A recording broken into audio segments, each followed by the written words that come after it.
بسم اللہ الرحمن الرحیم۔ آج 13واں درس ہے جس کا موضوع ہے خدا شناسی کے بعد خدا پرستی کا مرحلہ۔ جب یہ بات ثابت ہو جاتی ہے کہ اس کائنات کا خالق خدا ہے تو اس کے بعد یہ تصور انسان کی انفرادی، اجتماعی، سیاسی، معاشرتی اور معاشی زندگی پر کیا اثر ڈالتا ہے؟ خدا کے تصور سے پہلے اور خدا کے تصور کے بعد کیا کوئی ذمہ داری انسان کے کاندھوں پر آتی ہے یا نہیں؟ کیا یہ نظریہ انسان کو یہ سوچنے پر مجبور کرتا ہے کہ اس کی انفرادی اور اجتماعی زندگی پر کس کے قوانین کو حاکم ہونا چاہیے؟ اس کے معاشرے میں نظام حاکمیت کیا ہونا چاہیے؟ اس کے معاشرے کا حاکم کس کو ہونا چاہیے؟ اس کا معاشی، سیاسی اور حکومتی نظام کس طرح کا ہونا چاہیے؟ کیا توحید کا نظریہ ان تمام باتوں سے لا تعلقی کا اظہار کرتا ہے یا اسلامی توحید انسان کی پوری زندگی کو ایک منظم، مرتب اور شفاف نظام حیات عطا کرتا ہے؟ آج مسلمانوں کی سب سے بڑی مشکل یہی ہے کہ نہ وہ صحیح طرح سے توحید شناس ہیں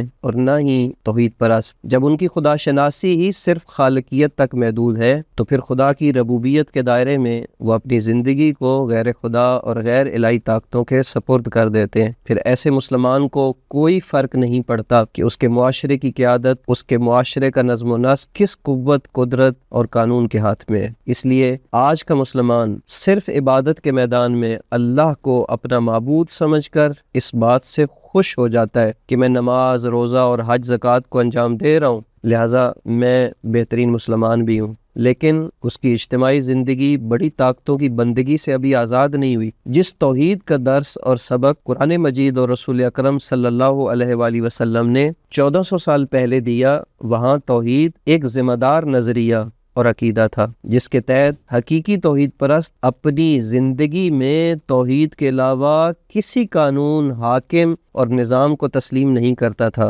اور نہ ہی وہ اس بات کو تسلیم کرتا تھا کہ اللہ کی زمین پر اللہ کے بندوں پر غیر خدا کی حاکمیت ہو۔ اسی عقیدے، ایمان اور نظریے کے تحت صدر اسلام کے مسلمان نہ صرف جزیرۃ العرب میں توحید کے علم اور توحیدی نظام کو نافذ کرنے کے درپے تھے، بلکہ وہ پوری اللہ کی زمین پر توحید کے پرچم کو لہرانے کا عزم رکھتے تھے۔ اسی نظریے کا حامل ایک سادہ اور بوسیدہ لباس زیب تن کر کے ایک مجاہد اس وقت کی سپر پاور ساسانی بادشاہ کے سامنے اس توحیدی نظریے کا اعلان کرتا ہے کہ ہم تمہاری طرف اس لیے آئے ہیں لنخرج الناس من عبادت العباد الی عبادت اللہ، تاکہ انسانوں کو بندوں کی غلامی سے نجات دلا کر انہیں خدائے متعال کی عبودیت کی طرف لے کر جائیں۔ لہٰذا قرآن مجید میں توحید صرف ایک بے تفاوت اور غیر ذمہ دار نظریہ نہیں ہے، بلکہ ایک ذمہ دار شناخت، ایک سرگرم نظریہ